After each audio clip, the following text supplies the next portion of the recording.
Welcome to all my dear student. मैं Mukesh sir आप सभी का स्वागत करते हैं फ्रेंड्स आज के इस क्लास में। फ्रेंड्स अगर आप सभी भी किसी भी सरकारी जॉब की तैयारी कर रहे हैं तो ये क्लास आज आप सभी के लिए बहुत ही महत्वपूर्ण होने वाला है, क्योंकि दोस्तों आज हम लोग बात करेंगे इस क्लास के अंदर पॉलिटी टॉप 100 MCQ क्वेश्चन के बारे में, जो कि दोस्तों फॉर ऑल कॉम्पिटिटिव एग्जाम के लिए आप सभी के महत्वपूर्ण हो जाएगा। दोस्तों ये वीडियो पार्ट नंबर 1 रहेगा, पार्ट नंबर 2 भी दोस्तों आप सभी के लिए बहुत जल्दी प्रोवाइड किया जाएगा। दोस्तों यकीन मानिएगा सारे प्रश्न सिलेक्टेड और इम्पोर्टेड आप सभी के लिए लिए गए हैं। वीडियो को इन तक जरूर बने रहिएगा। स्टार्ट करते हैं आज की इस क्लास को। आज का क्लास का जो पहला प्रश्न है दोस्तों कह रहा है कि संविधान सभा द्वारा अंतिम रूप से पारित संविधान में कुल कितने अनुच्छेद तथा अनुसूचियां हैं। दोस्तों ये कई बार एग्जाम में प्रश्न पूछे गए हैं, तो सारे प्रश्न आप सभी के लिए इंपॉर्टेंट है, ठीक है ना। संविधान सभा द्वारा अंतिम रूप से पारित संविधान में कुल कितने अनुच्छेद तथा अनुसूचियां हैं। राइट आंसर हो जाएगा ऑप्शन नंबर सी, 395 अनुच्छेद और 8 अनुसूचियां हो जाती हैं। अगले प्रश्न को और बात कर ले रहे हैं। प्रश्न नंबर 2, वर्तमान में भारतीय संविधान में धाराओं की कुल संख्या कितनी है। दोस्तों बात किया जा रहा है प्रश्न नंबर 2 का, कह रहा है कि वर्तमान में भारतीय संविधान में धाराओं की कुल संख्या कितनी है। राइट आंसर हो जाएगा 395। ऑप्शन नंबर बी आप सभी का राइट आंसर हो जाएगा। दोस्तों किसी भी सरकारी जॉब की बात करें तो यहाँ से दोस्तों आप सभी के एग्जाम में अच्छे खासे प्रश्न पूछे जाते, ठीक है ना। तीसरा नंबर प्रश्न की ओर बात करते तो कह रहा है कि निम्नलिखित में से किस अधिनियम द्वारा भारत के गवर्नर जनरल को अध्यादेश जारी करने की शक्ति प्रदान की गई है। निम्नलिखित में से किस अधिनियम द्वारा भारत के गवर्नर जनरल को अध्यादेश जारी करने का शक्ति प्रदान किया गया है। राइट आंसर हो जाएगा ऑप्शन नंबर बी, भारतीय संविधान अधिनियम 1861 के अनुसार उसे अध्यादेश जारी करने का शक्ति प्रदान किया गया है। अगला प्रश्न है दोस्तों 4 नंबर प्रश्न, और लास्ट में मैं दोस्तों आप सभी को इस वीडियो का पीडीएफ भी देने वाला हूं, तो आप सभी इसका पीडीएफ लेकर के जाइएगा, ठीक है ना। बात करते 4 नंबर प्रश्न कर रहे हैं कि रेगुलेटिंग एक्ट कब पारित किया गया। रेगुलेटिंग एक्ट की बात करें दोस्तों तो ये 1773 में पारित किया गया था। आप सभी को इस क्वेश्चन का आंसर पता होगा। अगले प्रश्न को और बात कर ले रहे प्रश्न नंबर 5, भारतीय संविधान के अनुसार देश का प्रथम नागरिक कौन होता है। दोस्तों देश के वो फर्स्ट इंडियन व्यक्ति कौन होता है दोस्तों, जो कि वो नागरिक होता है राष्ट्रपति। Option number C is right answer हो जाएगा। दोस्तों राष्ट्रपति से 1 से 2 प्रश्न एग्जाम में आप सभी का बनेगा ही बनेगा, ठीक है ना। तो इस वीडियो को एंड तक देखिएगा, क्योंकि उन सारे प्रश्नों का संग्रह पॉलिटी का लिया गया है जहां से कि एग्जाम बनने की संभावना देखा गया है दोस्तों, ठीक है ना। बात कर ले रहे अगले प्रश्न की ओर। 6 नंबर का है कि संघ की कार्यपालिका शक्ति किसमें निहित होती है। संघ की जो कार्यपालिका की जो शक्ति होती है फ्रेंड्स, वो बताया जा रहा है कि किसमें निहित होती है। ये शक्ति आप सभी के राष्ट्रपति में ही नियुक्त होती है, निहित होती है। ऑप्शन नंबर बी हो जाएगा। अगले प्रश्न की ओर बात कर ले रहे प्रश्न नंबर 7, स्वतंत्र भारत के प्रथम राष्ट्रपति कौन थे। स्वतंत्र भारत के दोस्तों प्रथम राष्ट्रपति की बात करें तो डॉक्टर राजेंद्र प्रसाद हो जाएंगे। Option number B doctor Rajendra Prasad दोस्तों, ऑप्शन नंबर बी आप सभी का राइट आंसर हो जाएगा। अगले प्रश्न की ओर बात कर ले रहे प्रश्न नंबर 8, दोस्तों लॉलीपॉप भी क्वेश्चन लिया गया आप सभी के लिए, और थोड़ा सा हार्डली भी क्वेश्चन लिया गया। तो सारे कैटेगरी का क्वेश्चन हमने आप सभी के लिए लेकर आए ताकि आप सभी को एक आइडियाज लग पाए कि कैसे कैसे प्रश्न पॉलिटी से या संविधान से बन सकते हैं, ठीक है ना। बात कर ले रहे दोस्तों 8 नंबर प्रश्न कर रहे कि भारतीय संविधान सभा के गठन हेतु गोलमेज सम्मेलन की मांग 1922 में किसने उठाई थी। तो इसकी आवाज़ दोस्तों उठाने की बात करना किसने उठाया था, तो मोतीलाल नेहरू जी ने उठाया था। ऑप्शन नंबर ए हो जाएगा मोतीलाल नेहरू, ठीक है फ्रेंड्स। अगले प्रश्न को बात कर ले रहे हैं प्रश्न नंबर 9। प्रश्न नंबर 9 कह रहा है कि संविधान सभा की प्रारूप समिति के अध्यक्ष कौन थे। दोस्तों ये कई बार एग्जाम में पूछे गए, आप सभी भी अगर दोस्तों एग्जाम दिए तो आप सभी को पता होगा कि कई बार एग्जाम में पूछे गए प्रश्न, ये सारे प्रश्न रिपीटेड हैं, ठीक है ना।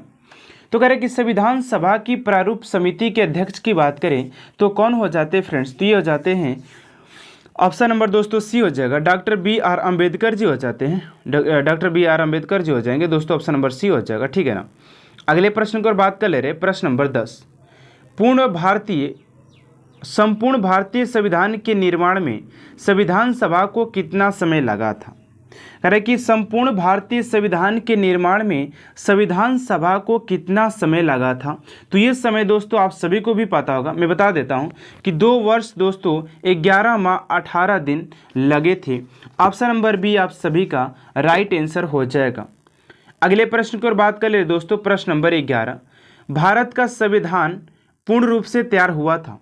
दोस्तों जो भारत का संविधान जो तैयार किया जा रहा था तो कब बन करके अच्छे तरीके से तैयार हो गया था। तो इस क्वेश्चन का राइट आंसर हो जाएगा ऑप्शन नंबर दोस्तों बी हो जाएगा, 11 का बी।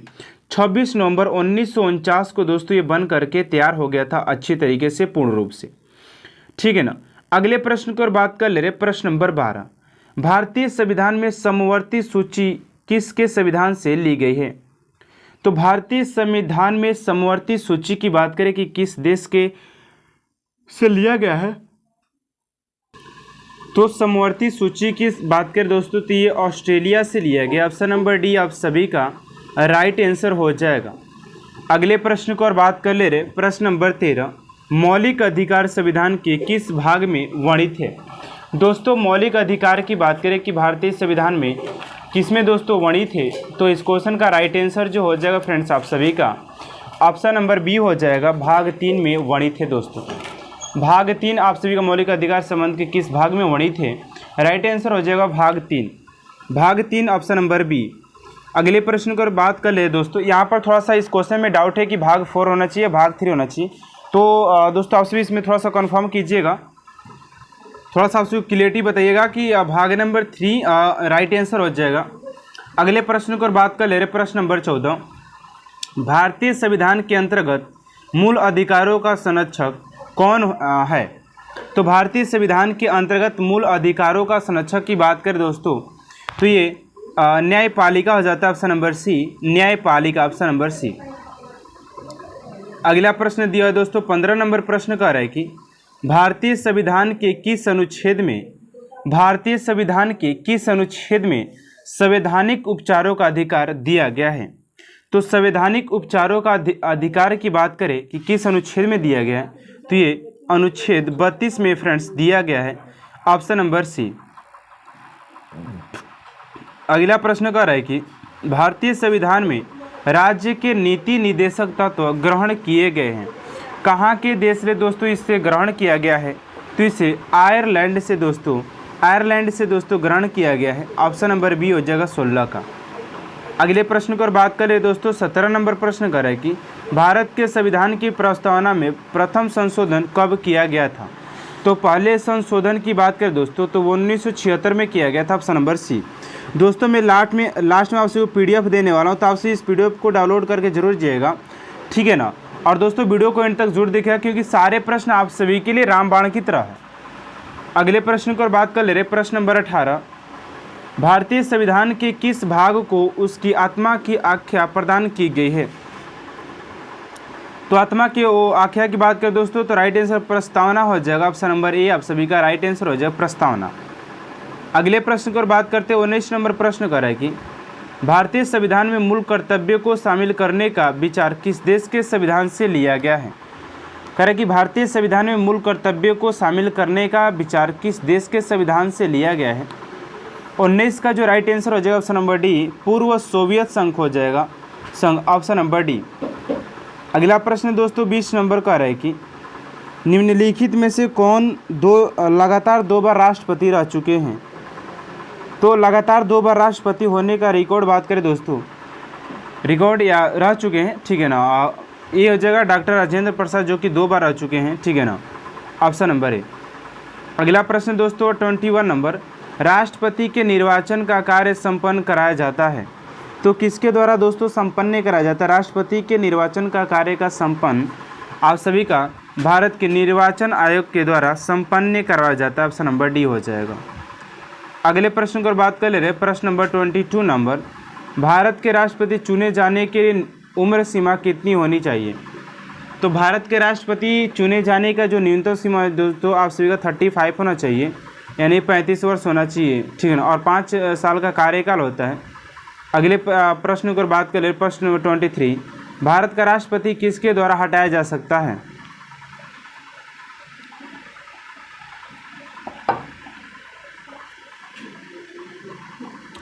ऑप्शन नंबर डी हो जाए दोस्तों, संसद के द्वारा हटाया जा सकता है। अगला प्रश्न 24 नंबर, भारत के निम्नलिखित राष्ट्रपतियों में से कौन सा एक कुछ समय के लिए गुटनिरपेक्ष आंदोलन के महासचिव भी थे? राइट आंसर हो जाए दोस्तों Giani Zail Singh, option number C हो जाएगा, जो कि राष्ट्रपति रहते रहते दोस्तों इन्होंने गुटनिरपेक्ष के आंदोलन के महासचिव भी रहे हैं। अगला प्रश्न 25 नंबर, जब राष्ट्रपति एवं उपराष्ट्रपति का पद खाली हो तो भारत के राष्ट्रपति पद और कौन हो सकता है, पद पर कौन हो सकता है दोस्तों? तो ये भारत का मुख्य न्यायाधीश हो सकता है, ऑप्शन नंबर बी हो जाएगा, ऑप्शन नंबर बी। और इन दोनों के अलावा इनके अलावा दोस्तों और कोई नहीं हो सकता उस पद पर, ठीक है ना।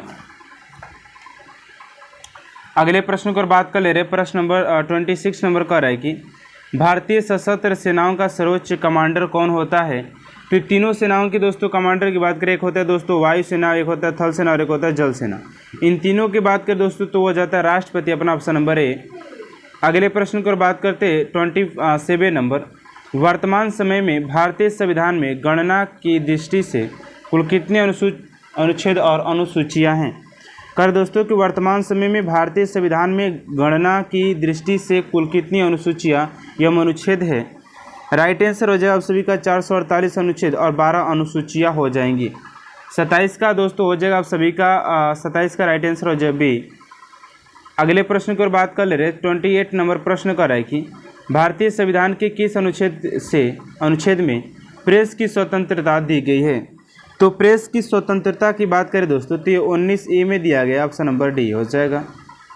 अगले प्रश्न की ओर बात कर ले रहे, प्रश्न नंबर दोस्तों आप सभी का 29 नंबर प्रश्न है कि मौलिक अधिकार के अंतर्गत कौन सा अधिक बच्चे के शोषण किया जाता है?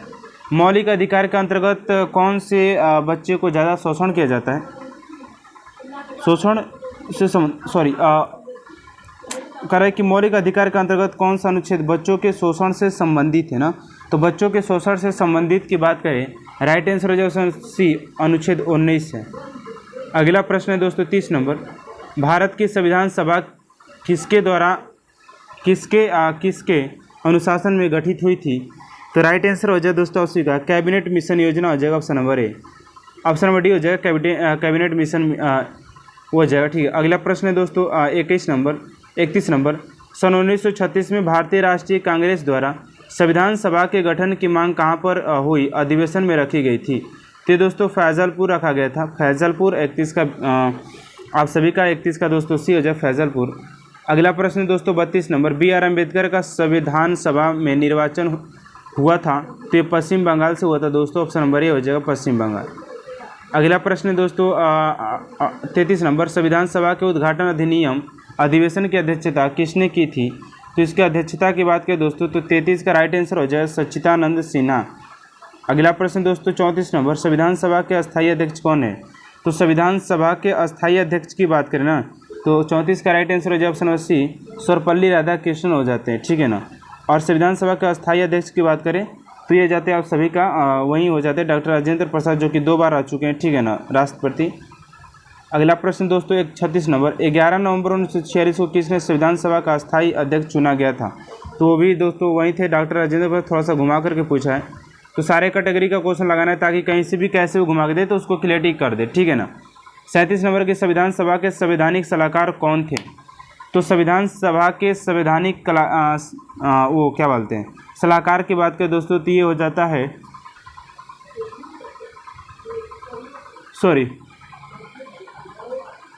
ऑप्शन नंबर डी हो जाएगा वेनेगल नरसिंह राव हो जाएगा, option number D Benegal Narsing Rau हो जाएगा।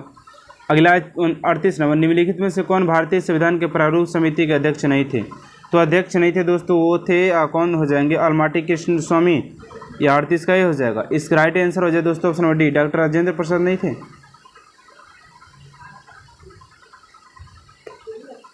अगला प्रश्न दोस्तों आप सभी का 39 नंबर, भारतीय संविधान को अपनाया गया किसके द्वारा? तो ये दोस्तों अपनाया जो गया था वो भारतीय संविधान सभा द्वारा अपनाया गया था। ऑप्शन नंबर ए हो जाएगा आप सभी का। ठीक है, अगला प्रश्न है दोस्तों 40 नंबर। भारत को एक संविधान देने का प्रस्ताव संविधान सभा द्वारा पारित किया गया है। तो ये दोस्तों 40 का राइट आंसर हो जाएगा आप सभी का बी, 22 जनवरी 1950 को। अगला प्रश्न है दोस्तों 41 नंबर। भारतीय संविधान सभा की प्रस्तावना में भारत को किस रूप से घोषित किया गया है? तो एक प्रभुत्व संपन्न समाजवादी धर्मनिरपेक्ष और प्रजातांत्रिक गणराज्य के रूप में दोस्तों परिभाषा दी है भारत के बारे में। अगला प्रश्न दोस्तों 42 नंबर। निम्नलिखित में से कौन सा शब्द भारत के संविधान की उद्देशिका में नहीं है? तो कौन सा हो जाएगा फ्रेंड्स, आप सभी को बताना है। 42 का राइट आंसर हो जाएगा आप सभी का सी, लोक कल्याण। अगला है 43 नंबर। 42वें संविधान संशोधन द्वारा सर्वप्रथम प्रस्तावना में निम्नलिखित में से कौन सा शब्द जुड़ा हुआ? तो जुड़ा दोस्तों आपसे बता दूं, ऑप्शन नंबर सी हो जाएगा, समाजवाद जुड़ा। अगला प्रश्न 44 नंबर। भारतीय संविधान को संविधान सभा द्वारा अंगीकृत किया गया था। तो कब ये किया गया था दोस्तों? 44 का राइट आंसर हो जाएगा आप सभी का ऑप्शन नंबर 26 नवंबर 1949 को। अगला प्रश्न दोस्तों 45 नंबर। भारतीय राजनीतिक व्यवस्था में इनमें से कौन सा सर्वोच्च है? तो सबसे सर्वोच्च की बात करें दोस्तों तो 45 का राइट आंसर हो जाएगा ऑप्शन नंबर बी, संविधान है, ऑप्शन नंबर बी। अगला प्रश्न दोस्तों 46 नंबर। निम्नलिखित संविधान की अवधारणा में निम्नलिखित में से सर्वप्रथम कहाँ जन्म लिया था? तो ये लिया था दोस्तों आप सभी का ब्रिटेन में लिया था। 46 का आंसर का हो जाएगा ए, फ्रांस में लिया था ये जन्म। अगला प्रश्न दोस्तों 47 नंबर। भारत की पहली संसदीय प्रणाली कहाँ से ग्रहण की गई? लिखो। भारत में सरकार की संसदीय प्रणाली कहाँ से ग्रहण की गई? राइट आंसर हो जाएगा 47 का दोस्तों आप सभी का ऑप्शन नंबर सी, ब्रिटिश के संविधान से लिया गया, ऑप्शन नंबर डी सी। अगला प्रश्न दोस्तों 49 नंबर। राष्ट्रपति द्वारा राज्यसभा के सदस्यों के नामांकन का नियम किस प्रकार संविधान सभा से लागू किया? राइट आंसर हो जाएगा दोस्तों 48 का आप सभी का ऑप्शन नंबर बी हो जाएगा, आयरलैंड। अगले बात करते हैं दोस्तों 49 में। भारतीय संविधान को कितने भागों में बांटा गया? तो यह विभाजित किया गया। तो कितने भागों में? तो ये दोस्तों इसे दोस्तों 25 भागों में विभाजित किया गया है और बांटा भी गया है। अगला प्रश्न है दोस्तों और आज का लास्ट और वीवीआई क्वेश्चन है जो कि आप सभी का आंसर कमेंट बॉक्स में देना है, ठीक है ना। लिखिए, भारत के संविधान का भाग 8 किससे संबंधित है? इसका आंसर आप सभी जरूर कमेंट बॉक्स में दीजिएगा। आज का वीडियो कैसा लगा फ्रेंड्स आप सभी कमेंट करके जरूर लिखिएगा। वीडियो अच्छा लगे तो प्लीज़ चैनल सब्सक्राइब कर बेल आइकन को प्रेस कर दीजिएगा ताकि ऐसा हर एक मोस्ट इंपॉर्टेंट वीडियो आप तक सबसे जल्द पहुँचे। और हाँ दोस्तों, अगर आप सभी भी इस वीडियो का PDF भी चाहते हैं तो हमारे टेलीग्राम चैनल ऑफिशियल पर ज्वाइन हो जाए, वहाँ पर सारे PDF प्रोवाइड किया जाता है। मिलते हैं नेक्स्ट वीडियो में। Thanks for watching my video.